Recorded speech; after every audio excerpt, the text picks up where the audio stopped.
এ ভাই, আপনি কোক খাচ্ছেন? হ্যাঁ, হবে। না, কেন আপনি কোক খাচ্ছেন কেন? কেন, এটা কি খাওয়া যাবে না? কেন, আপনি জানেন না এটা ইসরায়েলের পণ্য? কে বললো?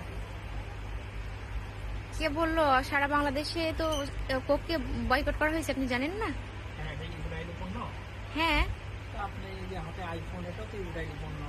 আপনি ফেসবুক চালান, এটাও তো ইসরায়েলি পণ্য। এবং তো ফিলিস্তাইনে আপনার ইয়ে আছে, কারখানা আছে। ওরা তো বয়কট করে নেয়, ওরা তো ভাঙচুর করে নেয় আপনাদের মতো, চুরি ডাকাতে লুট করে নেয়। সমস্যা কি?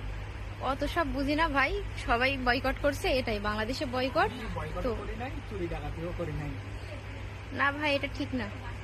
সারা বাংলাদেশে যেখানে সবাই একটা প্রোডাক্ট বয়কট করছে, সেখানে আপনি আপনারা করেন আর আপনারা চুরি ডাকাতি করতে পারেন, সমস্যা নাই। আমি করিও নাই কিছু, চুরি ডাকাতিও করবো না, লুটও করবো না।